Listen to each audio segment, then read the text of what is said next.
만 2살에 부동산 광고 모델로 데뷔했었던 이 멤버. 어릴 때부터 빛나는 외모로 사람들의 눈길을 사로잡았던 중국의 엄청난 슈퍼스타 아역 배우. 데뷔 전 중국에서 찍었던 지하철 광고 영상이 아직도 영내에 방송되고 있을 정도로 눈에 띄는 예쁜 눈, 오똑한 코, 잘생긴 입술까지 화려한 이목구비로 정석 미남 타이틀을 거머쥐고 있는 이 멤버. 거기다가 피아노까지 잘 치는 매력 만점 스윗한 이 남자. 바로 세븐틴의 조용한 미남 문준희인데요. 잘 몰랐던 사람은 이름만 보고 한국인인가? 하며 지나쳤을 법한 이 남자의 A to G. 하나부터 열까지 사소한 TMI 하나하나 다 파헤쳐볼까요? 잠깐 영상을 시작하기 전에 많은 캐럿 두라미들을 위해 이벤트를 준비했는데요. 오늘 이 영상을 시청하시고 영상에 소개되지 않았었던 준의 TMI 각종 정보들이 더 있다면 댓글로 남겨주세요. 댓글 남겨주신 분들 중 추첨을 통하여 한 분에게 세븐틴 앨범 세미콜론을 선물로 드립니다. 그 전에 좋아요와 구독 당연히 알고 계시겠죠?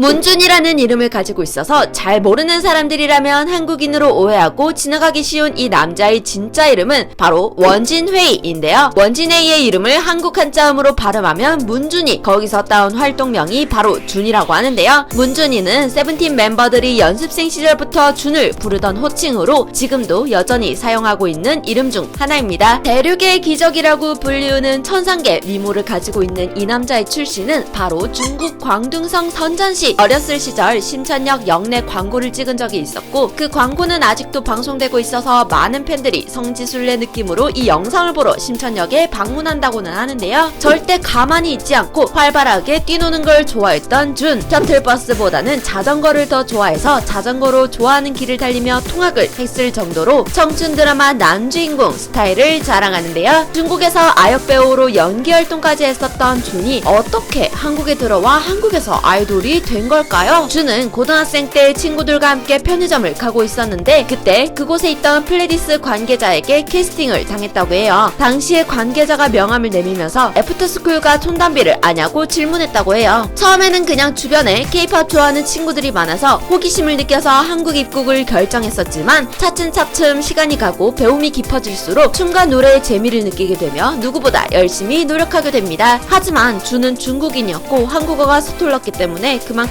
더 많은 고충이 있었을 수밖에 없었는데요. 학원에서 한국어를 배우고 싶어도 안무 연습 때문에 좀처럼 시간이 나질 않아서 잠자는 시간을 쪼개 한국어 공부를 했다고 해요. 처음에는 멤버들이랑 소통하는 것도 힘들어서 많은 스트레스를 받을 수밖에 없었다고 하는데요. 하지만 지금은 한국어 어휘력과 발음이 나쁘지 않아서 잘 모르는 사람은 한국인이네 하고 넘어갈 정도의 수준이 되었다는 것. 이를 통해 준이 얼마나 많은 노력을 했는지 알 수 있는 대목입니다. 거기다가 연습생들 중에서도 뒤늦게 춤을 시작했기 때문에 데뷔를 위해서라면 더욱 열심히 노력할 수밖에 없었는데요. 하지만 뒤늦게 춤을 시작한 것 치고는 좋은 피지컬과 중국에서 2년 동안 무술을 배웠었던 것이 기반이 되어서 상당히 수준 있는 수준급의 댄스 실력을 갖춘 데다가 무게감 있는 파워풀한 춤선을 자랑하며 캐럿들의 심장을 녹이고 있죠. 거기다가 외모로 아역 배우에 캐스팅됐을 정도로 천상계 미모를 지니고 있으니 본인 또한 외모에 대한 자존감이 높고 프라이드가 있다고 합니다. 워낙 눈이 커서 잘 때는 눈을 뜨고 자는 경우도 있다고 하는데요. 하지만 그런 자존감이 얄미워 보이느냐 하면 또 그것도 아니죠. 원래 성격 자체가 굉장히 긍정적이고 밝은 성격을 소유하고 있어서 멤버들뿐만 아니라 팬들에게도 많은 사랑을 받는 멤버가 바로 준인데요. 힘든 일이 있어도 금방 털어내고 스트레스를 잘 받지 않는 성격인데다가 매우 단순해서 자고 일어나면 괜찮아지는 긍정적인 성격을 가지고 있다고 해요. 다른 새봉이들 피셜 나무 같고 우직하고 의리 있고 중립도 잘 지키고 책임감도 있다는 멤버 준. 거기다가 10살 차이 나는 어린 동생이 있어서 그런지 다른 멤버들 챙기는 것도 잘한다고 하는데요. 아침에 학교 가는 동생들한테 토스트를 구워서 밥을 항상 챙겨줬다고 해요. 하지만 이런 밝고 맑고 단순한 준에게도 힘든 시기는 분명히 있었었고 또 힘든 순간들이 있는 건 당연한 건데요. 본인 피셜 단순해서 스트레스를 잘 안 받는다고는 하지만 연습생 시절 때 쉽지만은 않았을 시기를 거치기도 했었고 그리고 2018년 중국 음악 경연 프로그램인 조음정기 출연 이후 같은 해 7월 국내 콘서트에서 캐럿들 앞에서 약한 모습을 드러내기도 했었습니다. 잘할 수 있을 거라 생각했는데 막상 중국에 가보니 옆에 멤버들도 없었고 무대 아래 캐럿들도 없었다. 그래서 무섭고 외로웠다. 하지만 지금은 내 옆에 멤버들이 있고 캐럿들이 있다는 사실에 안전함을 느낀다라며 우는 모습을 거의 잘 보여주지 않았던 준이 눈물을 보이자 많은 캐럿들도 함께 눈물바다가 되었다는 후문이 있습니다. 하지만 그래도 멤버들과 캐럿들 앞에서는 하염없이 밝고 장난 잘 치는 장꼬가 되는 우리 준. 혼자 맛있는 음식을 먹는 맛집 탐방 취미도 있고 강아지, 고양이를 좋아하는 아이 같은 모습도 있으며 연습 중에 야식 먹을 때가 가장 즐겁다고 하는 모습을 보면 영락없는 1999년생 소년미 넘치는 모습을 보여주는데요. 이런 준의 MBTI는 바로 ENFP. 거기다가 매운 음식도 잘 먹어서 불닭 제일 매운맛에다가 캡사이신을 뿌려 먹는 엄청난 식성의 소유자라고 합니다. 화려한 이목구비를 가지고 있고 샘발관이 굉장히 매혹적이게 생긴 준. 182cm라는 엄청난 키와 떡 벌어진 어깨 때문에 의상팀이 항상 수선하느라 애를 먹었다는 엄청난 피지컬의 소유자. 도회적이고 차가워 보이는 인상을 가지고 있지만 실제 성격은 드립도 잘 치고 세븐틴에서 제일 웃긴 멤버라고 하는데요. 사실 중국 경연 프로그램인 조음정기에 출연한 이후 스트레스도 많이 받고 힘들어하는 모습도 보이긴 했었지만 그 프로그램에서 탑3 안에 들 정도로 좋은 성적을 냈었고 그만큼 아이돌로서의 능력치도 상위권을 찍고 있는데요. 거기다 셀카 찍는 걸 너무 좋아하고 또 잘 찍기도 해서 항상 사진 찍고 멤버들에게 전송하기도 하고 지갑 안에는 언제나 멤버들과 찍은 사진들을 소중하게 간직하는 따뜻한 면모도 가지고 있는데요. 중국에서 태어나 한국의 아이돌이 될 거라고는 생각도 못했었고 꿈도 꾸지 않았었을 자전거 타고 통학하며 다니던 한 소년이 어쩌다 한국행 비행기를 타 말도 통하지 않는 타지에서 춤과 노래를 연습하고 잠을 쪼개가며 한국어를 독학하고 그렇게 세븐틴으로 데뷔하여 이제는 한 명의 세봉이로서 활발하게 활동하며 멋진 모습을 보여주고 있는 준. 이제는 세븐틴 한 가족의 일원이 되어서 멤버와 캐럿들이 있어서 마음이 편하다는 준에게서 얼마나 준이 캐럿들과 세븐틴을 사랑하는지 느낄 수 있는데요. 파워 긍정왕에 다정함까지 탑재해 완벽함이라는 단어가 너무 잘 어울리는 이 멤버. 앞으로 세븐틴 활동과 더불어서 준의 솔로곡도 기대해볼 수 있기를 바라봅니다. 오늘 세븐틴 준의 TMI는 여기까지입니다. 여러분들이 알고 있는 준의 TMI들, 정보들, 그리고 가장 귀여운 씹덕 포인트, 입덕 포인트들까지 댓글로 꼭 남겨주시고 이벤트에도 참여해보세요. 또한 요청하고 싶은 K-POP 스타가 있다면 댓글로 요청해주시고 다음 아이돌 Please More Information 시리즈도 기대해주세요. 이상 여러분들의 가장 가까운 K-POP 친구 두유람이었습니다. 다음에 또 만나요.